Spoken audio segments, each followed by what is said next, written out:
Sir एक हमेशा आपकी प्रेस ब्रीफिंग्स के अंदर हम देखते हैं कि you have a lot of focus on curbing on illegal spectrum और इलीगल स्पेक्ट्रम, उसके साथ बॉर्डर मैनेजमेंट, ये आपकी ब्रीफिंग्स में काफ़ी इसके ऊपर आप डिस्कशन भी करते हैं, you try to explain all the things, मगर जो एक इमीडिएट रिएक्शन आता है उसके ऊपर जो कि बहुत सारे सवालात को जन्म देता है कि बॉर्डर पर तो फौज और एफसी है, फिर स्मगलिंग क्यों हो रही है, बॉर्डर पर जब फेंस लग चुकी है तो इन्फिल्ट्रेशन क्यों हो रही है, और ईरानी खाम तेल हो, ब्रांडेड सिगरेट्स हो, पेट्रोल हो, ड्रग्स हो, जो भी हो, तो अगर ये बॉर्डर से ही हो रहा है और इसका रास्ता इलीगल स्पेक्ट्रम के लिए खुल रहा है, तो फिर इसमें फौज का, फेंस का क्या किरदार रह जाता है? मैं चाहूँगी इस पर भी आप अपना रद्द अमल दें और सबसे बड़ी चीज़ ये क्लियर कर दें कि इलीगल स्पेक्ट्रम से के हवाले से सबसे बड़ी मुखालफत आपको खुद क्या लगता है कि इस जानिब से, किन क्वार्टर्स की जानिब से आ रही है? बहुत शुक्रिया। I think you are in talking in context of a last briefing that we had, जहाँ पे हमने लीगल स्पेक्ट्रम की बात की और किस तरह ये लीगल स्पेक्ट्रम जो अरबों रुपया गैर कानूनी का सरपरस्ती करता है उस क्रिमिनल माफिया की और दहशतगर्दी की। और इसमें ये जो कन्फ्यूजन है कि अगर बॉर्डर पे फेंस है लगा हुआ है और फौज लगी हुई है तो फिर ये कैसे लीगल स्पेक्ट्रम ऑपरेट कर रहा है? तो दैट मीन्स कि समहाउ शायद फौज जो सी है इसकी इजाज़त देती है या इसकी सरपरस्ती करती है। देखिए ये इसमें and you talked about the Iranian तेल, उसकी आपने बात की कि वो क्यों आता है, ये कॉम्प्लेक्स इशू है। इसको पहले लेट्स टॉक अबाउट दिस जो इशू है आपका तेल का या ये बाकी आपने बात की, then will talk about fence. और इसको समझना आई थिंक ज़रूरी है।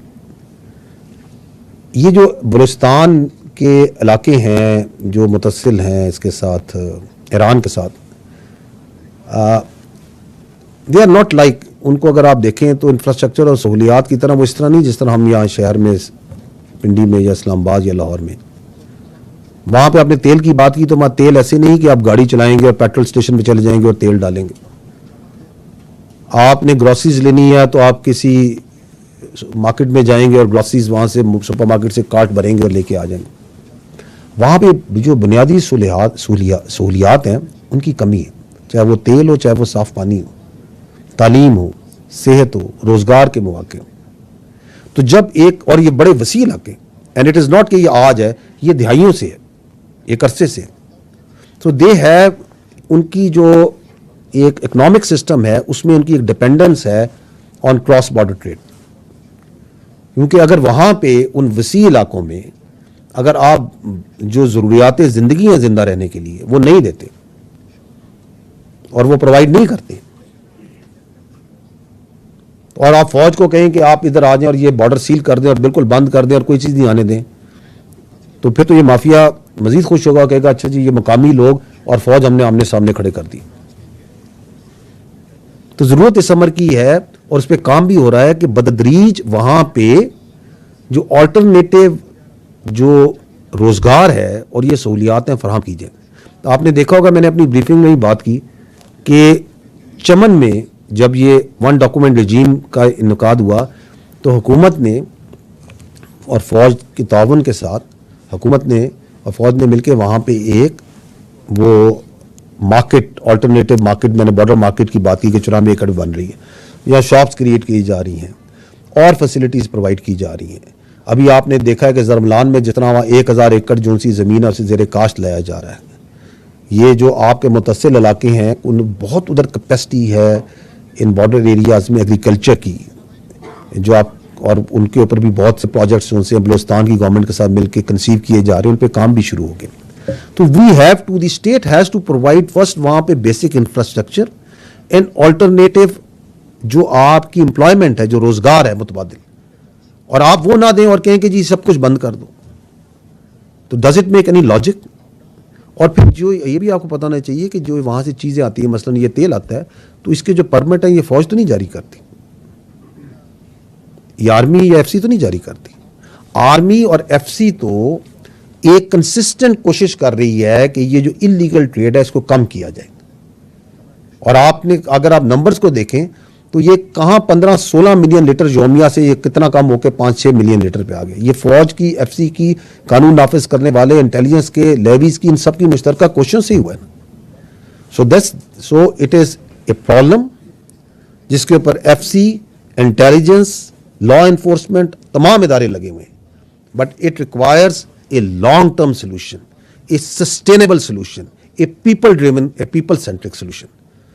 Now let's come to this idea of fence. क्योंकि एक बड़ी सिंपलिस्टिक थॉट है कि चूंकि ये फेंस लग गई है पाकिस्तान और अफगानिस्तान के दरमियान, इसलिए अब तो एक चीज़ यहाँ से वहाँ नहीं आ सकती, और अगर आ रही है तो इसमें यकीनन कोई फौज की या सिविल आर्म फोर्सेस की कोई ना कोई कनाइमेंस या उनका हिस्सा शामिल होगा। यही आप, I think this is what you are trying to say, this is the option. इसके लिए, इसको समझने के लिए मैं आपसे 2-4 मिनट ज़्यादा मे भी ले लूँ इसको समझाने के लिए, but this is an important issue which we need to understand. देखें, पाकिस्तान का जो वेस्टर्न बॉर्डर है ये तकरीबन 3,500 किलोमीटर से ऊपर है। आई थिंक 3,560 किलोमीटर का ये बॉर्डर है। इसमें जो अफगानिस्तान का हिस्सा है वो 2600 आई थिंक कुछ किलोमीटर है, और जो ईरान के साथ हमारा है वो आई थिंक 950 किलोमीटर के करीब है। तो ये जो बॉर्डर है ये बड़ा एक टफ टेरेन है, जैसे हम कहते हैं ना, इट्स ए वेरी दुश्वार और तवील भी है और दुश्वार भी। उस पर जब फेंस लगाई तो उस फेंस के लगाने से जो गैर कानूनी आमदोरफ्त है, नकलो हरकत है, यकीनन उसमें कमी भी आई, वो चैनलाइज भी हुई और उसके फ़ायदे हुए। लेकिन ये कहना कि अब ये फेंस चूँकि लग गई है और इस पर एक सिक्योरिटी लग गई है तो अब तो एक परिंदा भी दम नहीं इधर से मारेगा, तो ये इसका मतलब, तो that is not the correct understanding of the ground situation. और उसके कुछ फैक्टर्स हैं। पहली बात तो ये है कि दुनिया में कोई भी बॉर्डर वाटर टाइट कंट्रोल नहीं होता। आप मिसाल ले लें अमेरिका के और मैक्सिको के बॉर्डर की। अमेरिका के पास बहुत रिसोर्सेज हैं, चाहे वो इकोनॉमिक हों, टेक्नोलॉजी के हों, सिक्योरिटी के हों, मिलिट्री के हों, लेकिन फिर भी जो अमेरिका का मैक्सिको के साथ बॉर्डर है उस पर गैर कानूनी नकलो हरकत और स्मगलिंग एक मुद्दा है या नहीं है। इसके मुकाबले में आप पाकिस्तान अफगानिस्तान का बॉर्डर देखें, मैंने आपको बताया कि वेरी टफ टेरेन, और हमारे पास तो ना वो इकोनॉमिक रिसोर्सेज है, ना उतना पैसा है, ना वो टेक्नोलॉजी है, ना हम कोई क्लेम करते हैं कि हमारे सैटेलाइट ऊपर से एक सुई भी देख लेते हैं जो हरकत कर रही होती है, ना उस तरह हमारे ड्रोन्स फिर रहे हैं पूरे इलाकों में, ना हमारे पास उस तरह की बाकी जो रिसोर्सेज होते हैं वो मौजूद है। तो ये कहना कि हाँ जी चूंकि फेंस लग गई है अब कोई चीज़ इधर से पार जा रही है तो सरपरस्ती ये फौज कर रही है, एफसी कर रही है, तो अमेरिका में क्यों नहीं उनकी आवाम कहती? इतने रिसोर्सेज हैं, सब कुछ है, तो ये नकलो हरकत हो रही है, वहां तो कोई नहीं ये बात कहता, क्योंकि वहां कोई झूठा प्रोपेगेंडा, इस तरह का फेक न्यूज प्रोपेगेंडा जो एक सिस्टमैटिक तरीके से किया जा रहा है वो उसकी ना इजाजत देते ना वहां कोई करता है। दूसरा पॉइंट ये है कि ये जो बॉर्डर्स होते हैं दो मुल्कों में ये म्यूचुअली गार्डेड होते हैं, एक तरफा कोई मुल्क जो है ना एक बॉर्डर को गार्ड नहीं करता, दोनों मुल्क मिलके ये इंश्योर करते हैं कि इधर से उधर स्मगलिंग नहीं होगी, गैर कानूनी नकलो हरकत नहीं होगी, मूवमेंट वीज़े पे होगी, और हर चीज़ जो सी एक तरतीब कवानीन और कायदे के मुताबिक होगी। आप मुझे बता दें कि पाकिस्तान अफगानिस्तान के बॉर्डर में क्या ये दूसरी जो साइड है उसके पास ये विल आपको नजर आती? ये वन डॉक्यूमेंट रजीम वीज़ा हम इंप्लीमेंट करते हैं, उधर से तो कोई विल नहीं है। और अगर नंबर्स की बात की जाए तो पाक अफगान जो बॉर्डर है इसके ऊपर आई थिंक 1457, आई थिंक 1400 से ऊपर 1452 या 1457, 1400 आई थिंक 52 के करीब पाकिस्तान की चेक पोस्टें हैं, जबकि अफगानिस्तान की जो चेक पोस्टें हैं वो कोई 200 के करीब, 200 से थोड़ी ज़्यादा है। अगर नॉर्मल देखा जाए तो I think it's the ratio is एक पाकिस्तानी चेक पोस्ट पे maybe I think numbers में थोड़ा सा ऊपर नीचे में होगी 5 to 1। एक पाकिस्तान की 5 से ज़्यादा चेक पोस्टों पे अफगानिस्तान में एक चेक पोस्ट लगाई हुई।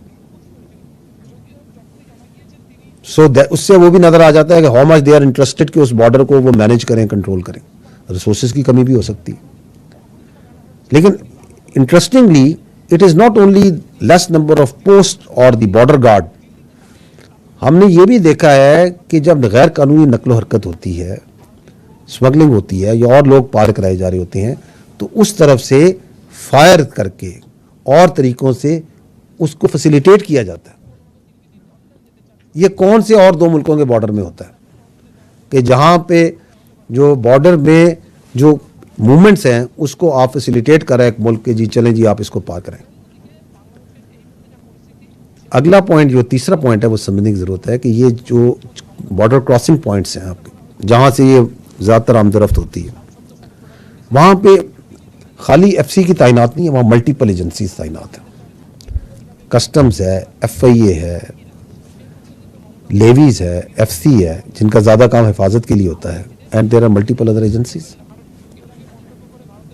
और ज़रूरत इस अमर की है कि उनके ऊपर एक सेंट्रल इंतज़ामी ढांचा बनाया जाए, ताकि ये जो बयानिया बनाया जाता है कि ये इसको पार कराए, ये पार कराए, तो एक सेंट्रल अथॉरिटी बनाई जाए जो ऑथराइज भी हो, अथॉरिटी भी हो और जो रिस्पॉन्सिबल भी हो, और इंटर डिपार्टमेंटल कोऑर्डिनेशन भी बेहतर होगी। और चूंकि यहाँ पे बहुत अफगानी भी हैं और नकलो हरकत भी बहुत ज़्यादा है, अफगानिस्तान एक लैंडलॉर्ड कंट्री भी है, उसका भी स्ट्रेस है इन बॉर्डर क्रॉसिंग्स पे, तो देयर इज़ ए नीड कि यहाँ पे जो रिसोर्सेज हैं बढ़ाए जाएँ, ताकि जिस स्पीड के साथ वहाँ पे मूवमेंट होनी है उसका जो टेक्निकल स्कैनिंग का इक्विपमेंट है बढ़ाया जाए। और इस सिलसिले में जो आपकी हुकूमत है वो इस पर बड़ी सीरियसली इस पर काम कर रही है, ताकि जो सा सिस्टम को ज़्यादा इफेक्टिव और ज़्यादा एक सेंट्रल अथॉरिटी के नीचे लाया जाए। But there is yet another issue, और वो इशू ये है कि पाक अफगान जो बॉर्डर है इस पर मुतअद्दिद डिवाइडेड विलेजेस और कबाइल हैं, और ये सदियों से हैं उस इलाके में। सो जिस तरह हम यहाँ समझते हैं कि इस बॉर्डर को उस तरह मैनेज किया जा सकता है, नकलो हरकत को इस तरह कंट्रोल किया जा सकता है, तो ग्राउंड पे the situation is a little bit more complex. And then पांचवी बात ये है कि आपका ये जो अफगानी है जो मुहाजिरीन की शक्ल में लाखों की तादाद में पाकिस्तान में मौजूद, रजिस्टर्ड भी हैं, गैर कानूनी भी हैं, उसकी वजह से भी आपकी नकलो हरकत इज़ नॉट वेरी सिंपल, उस पर बहुत स्ट्रेस होता है, क्योंकि यहाँ पे वो लोग मौजूद हैं लाखों की तादाद में, डॉक्यूमेंट्स भी इलीगल बने हुए हैं। एंड दैट इज़ वाई कि आपने देखा होगा कि काफ़ी अरसे से ये हुकूमत जो सी है और कानून नाफिज करने वाले इदारे भरपूर कोशिश में कंसिस्टेंटली कर रहे हैं कि ये जो गैर कानूनी तारिकीन वतन है they must go back to their countries, और इसमें नो कॉम्प्रोमाइज़ है, इसमें कोई टॉलरेंस नहीं है। तो ये भी this is one of the tool, अगर इस पर काम मुकम्मल किया जाए जिस तरह किया जा रहा है, तो उससे भी ये आपकी जो इलीगल क्रॉसिंग्स हैं और मूवमेंट है गुड्स की, ये कम होगी। अगर आप इन सारी चीज़ों का अहाता करें जो मैंने आपको ब्रीफली बताई हैं, तो आपको ये अंदाज़ा होगा कि ये जो बयानिया बनाते हैं कि ये फेंस है और सिक्योरिटी लग गई है, तो अब तो कोई चीज़ अगर आ रही है तो ये तो फिर फ़ौज की सरपरस्ती में आ रही है और जान के ये कर रहे हैं, तो वो बयानिए की दो ही वजूहत हो सकती हैं कि या तो ये बयानिया बनाने वाले ज़मीनी हकाइक से बिल्कुल बेखबर हैं, कुछ नहीं उन्हें पता, या फिर उन्हें मुकम्मल पता है and they are on a agenda कि हमने इस बयानिए को बनाना है और हमने लोगों को बेवकूफ़ बनाना है और हमने फ़ौज के और अवाम के दरमियान बदएतमादी पैदा करनी है, हमने लोगों के जहन में जहर घोलना है। और मेरा ये ख्याल है कि ज़्यादा ये बयानिया बनाने वाले लोग ये बेखबर नहीं है, बिल्कुल बाखबर है और जान के बनाते हैं। दूसरी वजह इसको बनाने की उनका एक और फ़ायदा भी है, वो ये कि ये जो